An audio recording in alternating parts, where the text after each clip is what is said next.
Hey everyone, and welcome to Almost Cancelled. I am Peter, that is Connor, and we are going to talk about Utopia Season 1, Episode 1. It's called Life Begins. It is an Episode 1, so we'll start spoiler-free, as we often do, and it is the new Amazon Prime show. It is actually a remake of a British show, which I believe Channel 4 originally did. Not that long ago either. Only a few years ago, right? Yeah, it's a relatively, it's a contemporary show. It's not like some old show from like 20 years ago. So this is Amazon Prime's version of it, which I assume just by its nature's probably already got more episodes than the Channel 4 one ever did. It's very possible. It's just a guess though on my part. I haven't checked. But so I'd never seen the original though. It's worth mentioning I had never seen or even knew what the premise of the original was when I sat down to watch this. I vaguely remember it existing, but I never watched it. So yeah. Yeah. So yeah, the basic premise is that there is a comic book called Dystopia, in which seemingly, as far as I could tell, there was only ever one issue. It wasn't like a long-running series, but this one issue got tons of fans, and more importantly, a group of people read into it and started to notice things. Because it's not like even an old comic book. I think if you described the plot of this to me, I'd assumed it was some comic from like the 30s that predicted things. That was like a comic from like 2013 that predicted the next 5 years. But there's a sequel that never quite made it out called Utopia.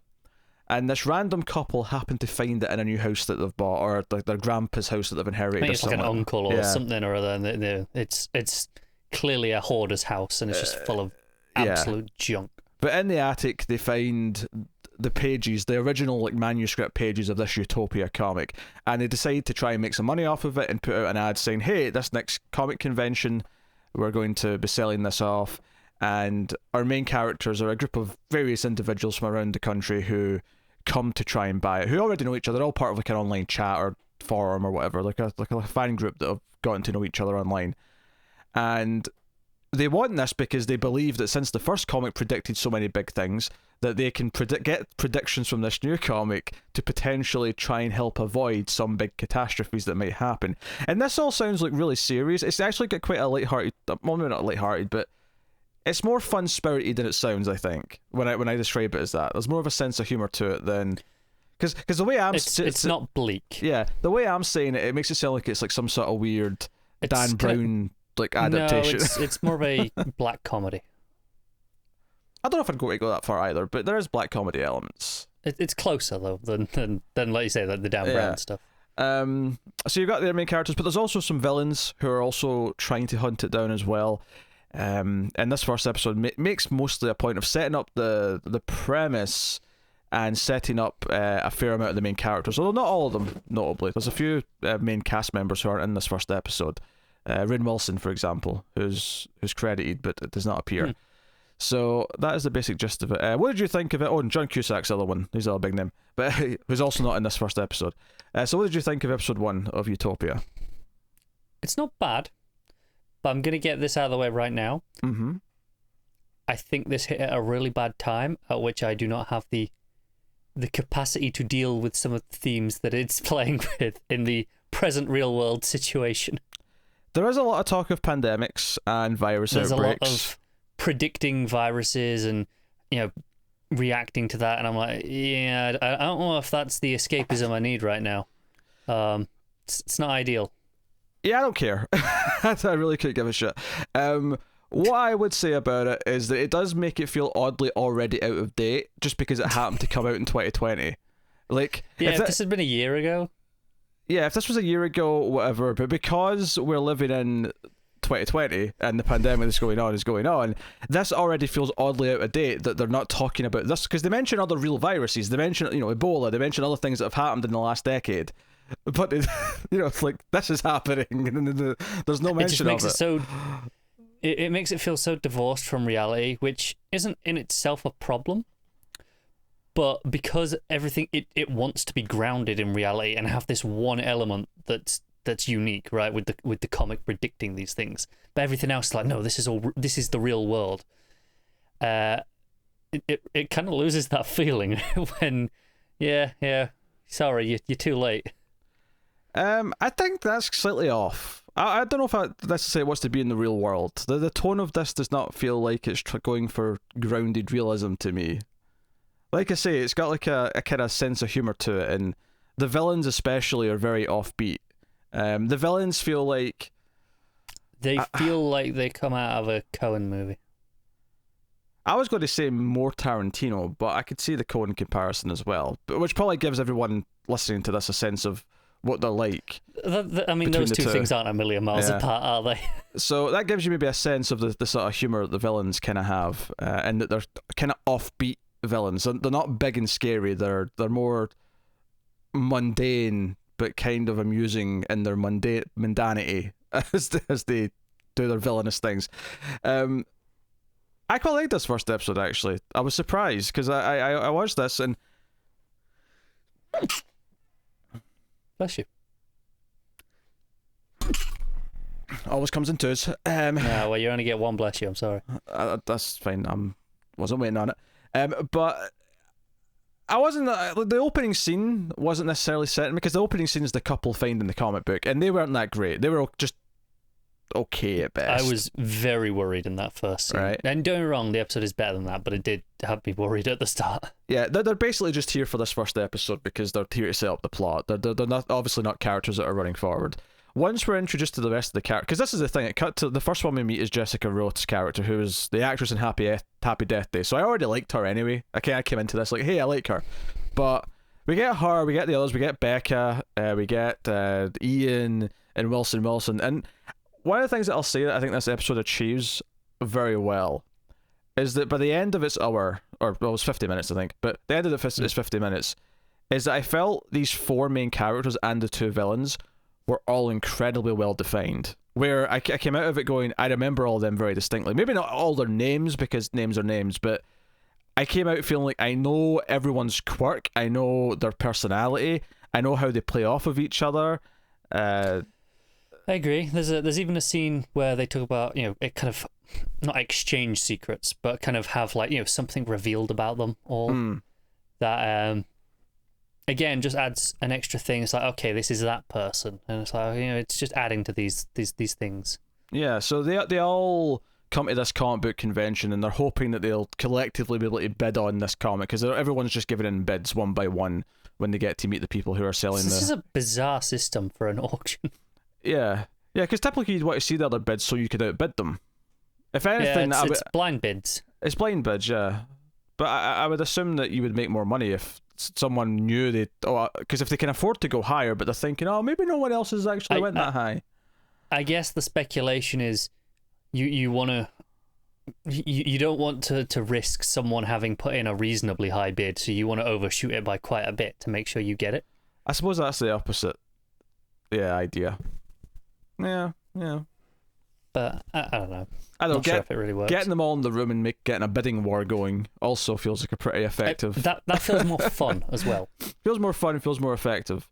But we get a variety of characters. Like I say, there's some offbeat humor. I think the characters are fairly likable as well. Of the main bunch, and they're all kind of nerdy in different ways, but I feel like they do a good job of making them all feel distinctly nerdy and not just a series of, like, I don't know, two-dimensional tropes, I guess. Yeah, they feel different. Yeah, they feel. I mean, I think these characters feel relatively grounded, which is maybe where the danger of the villains, when they eventually cross paths, which they don't really in this first episode, admittedly, but all but one, I suppose, but. The one we haven't really talked about yet. Yeah, there's a mysterious fifth person of the group who they talk about in certain ways, but we get to see them and find out that everything they think they know about this, because essentially, think of catfishing, I suppose, as a way of putting it, but everything they think they know about this fifth person is a complete and utter lie. Which, I think it's interesting because, again, without any spoilers here, they're aware that this guy isn't whatever he's claiming to be. Oh, yeah, they all suspect. They kind of have, well, what is he really, and they're making some predictions. None of them are right, of course, but, they know it's not whatever he's told them. Yeah. I enjoyed the setup of this first episode because it's so focused on around the bidding and them all meeting each other for the first time, because they don't even know what each other looks like. They've not seen each other's faces. They're all just familiar from a chat forum, So they show up and they're asking each other's names. They're kind of like finding each other, amongst the convention, talking about this comic book and all sorts. Yeah, I genuinely had a pretty good time with it. Like, I was kind of into the quirkiness of it. It's the characters were. I think that's the big thing. I think I like the characters. Like, if I didn't care about the characters in this, I wouldn't have been into it. And I think the villains' antics, which I would describe as antics, it feels very kind of. I mean, they are doing evil things, but they're very, like, I don't know, mischievous about it. Like I say, Coen Brothers, Tarantino-esque. What's the guy who does In Bruges? Those movies. Oh, and Seven Psychopaths, like that. Yeah, it's got that sort of vibe to it as well, right? Yeah, I can't remember his name, but I know what you're talking about. Yeah, it's got a little bit of that. So I have no idea how this differs, other than the fact that obviously I assume the Channel 4 one all has British accents and this all has American accents. Other than that, I have no idea what's different.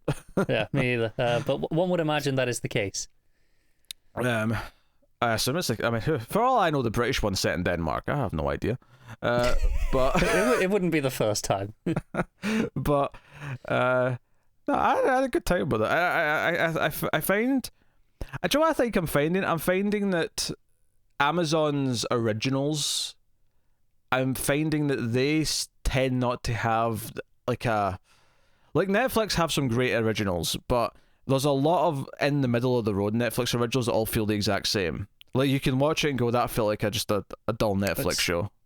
Yeah, because if you watch a lot of our reviews, we'll talk about, that's a CW show. It has a type, a feel to it. And over the past couple of years, Netflix has developed that as well. And some of those are better than others, right?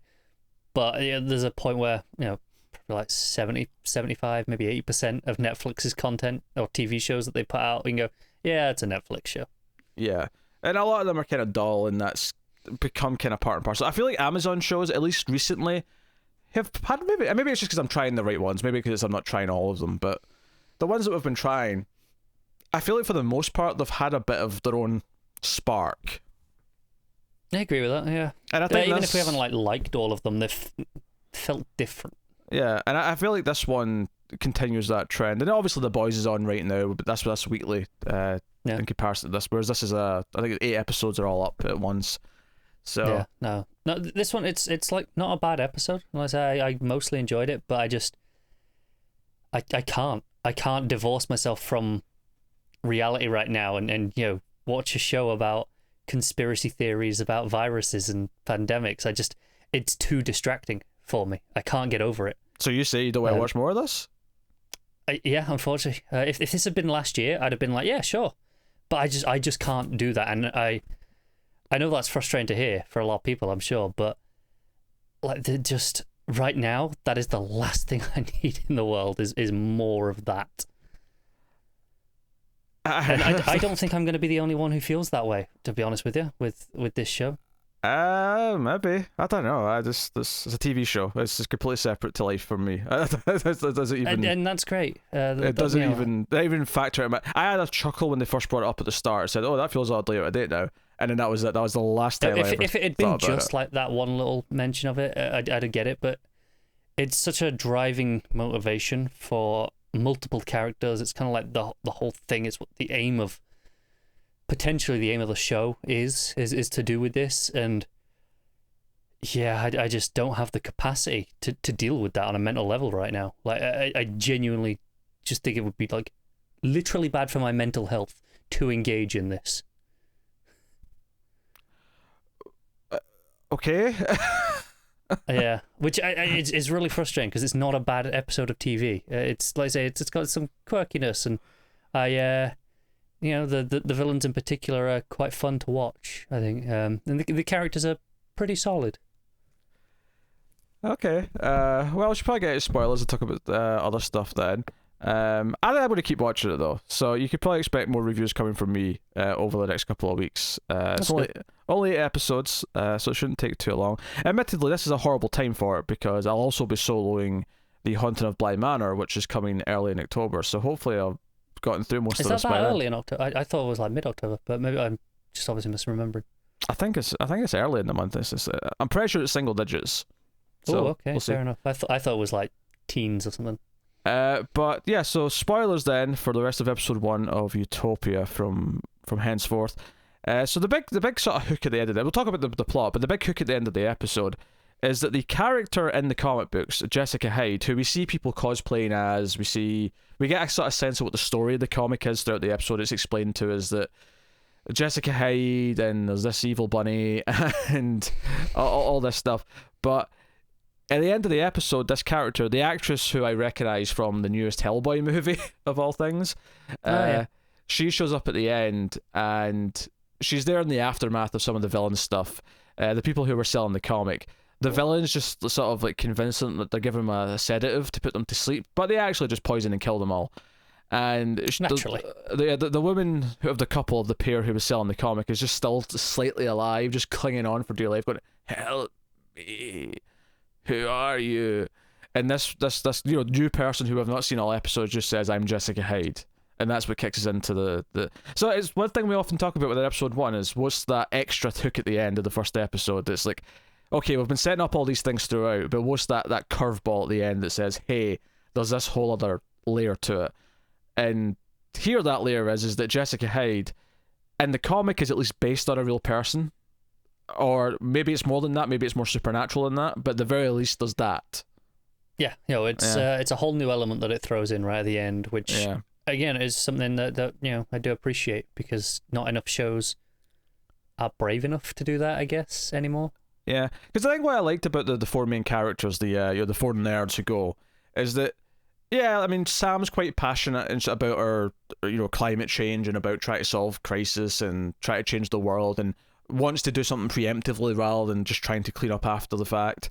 And the others all feel kind of into it to various degrees, and they care. They like theorizing and talking about all this stuff, and they kind of came with some intent of spending some money on it, right? But you get the impression that it's still ultimately a bit of fun and a sort of enthusiastic hobby for them.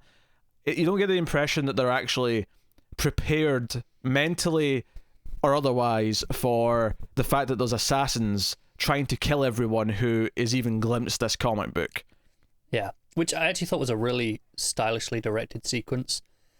But they go through and kill everyone else who's seen the comic on the list. Yeah, because functionally it's just they knock on the door and then shoot the person when they open it, right? But each time it does it, it's slightly different. Like sometimes it's in the reflection, one time it's through the eye hole bit. Every time sometimes it's just reverse shot. Every time it's shot differently. I think what's notable about it is that it even told a little bit of a story, and that they're taking care to make each one look like a suicide. Which, by the way, this is an extreme amount of suicides in one hotel for people to explain away. No, they're not making them look like suicides. Some of them definitely were. I think a couple. I think mostly what they would do, it's just the last one, because they do the search for someone with a history of mental illness, and they make that guy look like a suicide. But I think the idea is they make the idea that he's gone on a rampage, shooting them all, and then killed himself at the end. Okay, that makes more sense. Just imagine the housekeeping going around the hotel the next morning, because this is what happened. They find one body first, right? They call the police, and everything would sort of because you'd imagine everything would grind to a halt when someone finds a dead body. And I then hope so. And then how long would it be before they say, okay, everyone else get back to work and start cleaning the other rooms? Oh shit, there's a second dead body. Like, yeah, and the list, there was probably 20 or 30 people on it, something like that. Yeah. And the reason why our four main characters don't get caught is because they're not staying at a hotel. Wilson, who lives a train ride away, is offered to let them all stay at his. After some convincing. Yes, he does background checks. He's a bit of an encyclopedia. I liked because we get a little bit each of them at home first as well, which I kind of liked in terms of like how each of them are. Becca seems to have a medical condition she takes pills for. Wilson, I kind of like the idea that he goes and asks his dad for a loan of some money so he can get the train, and his dad fine well points out, yeah, I'm going to let you borrow $30 for the train ride so you can spend $200 on a comic book. And he does it, like, he's nice enough about it, but he's pointing out the to him, stupidity of the request. But he's supportive and whatever. And Becca and Ian, they've been kind of flirting online. He's nervous about meeting her, but no, things get hit off quite well. They bond. Yeah. A little bit of awkwardness because his day job is like insurance, like health insurance, and it's all he's complaining about having to always spend all day listening to people describing their ailments. I thought they had good chemistry though. No, I do as well. Yeah. But it's this awkwardness on her side from here where she's like, oh, I don't want to tell him now because it'll just make him feel like he's at work. I'm sure he's more understanding when he cares about the person. Yeah, you would think so. Yeah. I mean, just all these voices on the phone all day, all describing how miserable their bodies and lives are. You get why he would detach himself. It's like people who work at a funeral home just being used to like joking around dead bodies, when obviously there's a family who are maybe upstairs waiting for the body who are all grieving, but to them they're just at work. They don't care. It's just their morning for them. Yeah, you get used to it pretty quick, I imagine. Yeah, that's all this is. He's just used to hearing this from strangers. I'm sure when it's someone he cares about is it's a entirely different story. Oh, I'm sure, but it's just the way he kind of says it, and we know that's him. But she obviously it hits a bit more personally because she does have some sort of condition.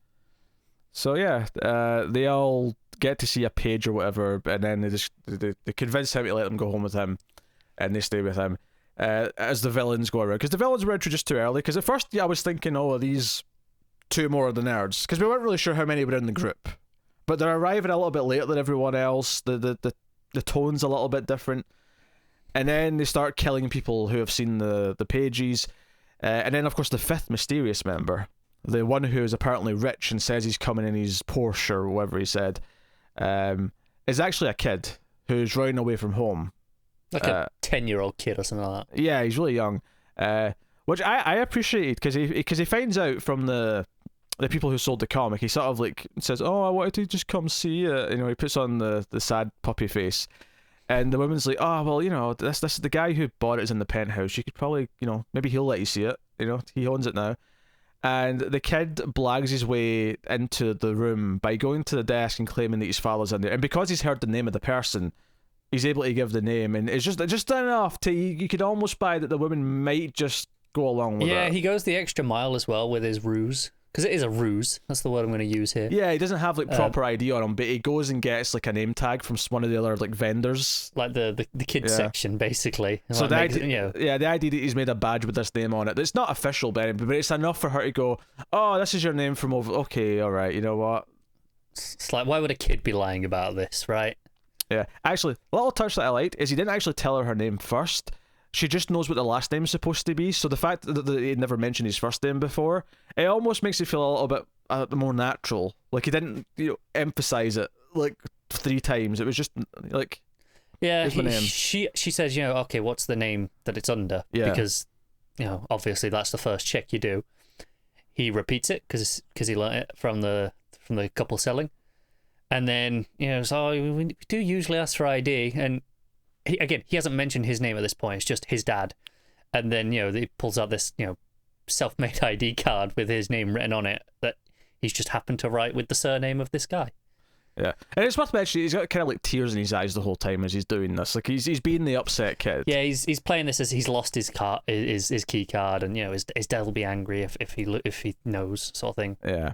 But everything converges though, because he breaks into the room.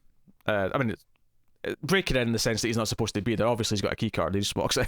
But and he faffs about in the penthouse for a little bit. But he finds the comic, and just as he's doing this, though, the guy who bought it comes, because I thought the guy who bought it was going to be more of a mysterious character, because he had, he walks in with $20,000 cash, and he drops all the business cards, and yeah. Was he the one who snuck the picture? No, someone else took the picture. Who did that? Because someone took a picture on their phone. Yeah, someone took a picture. It may have been one of the main 4, now that I think about it.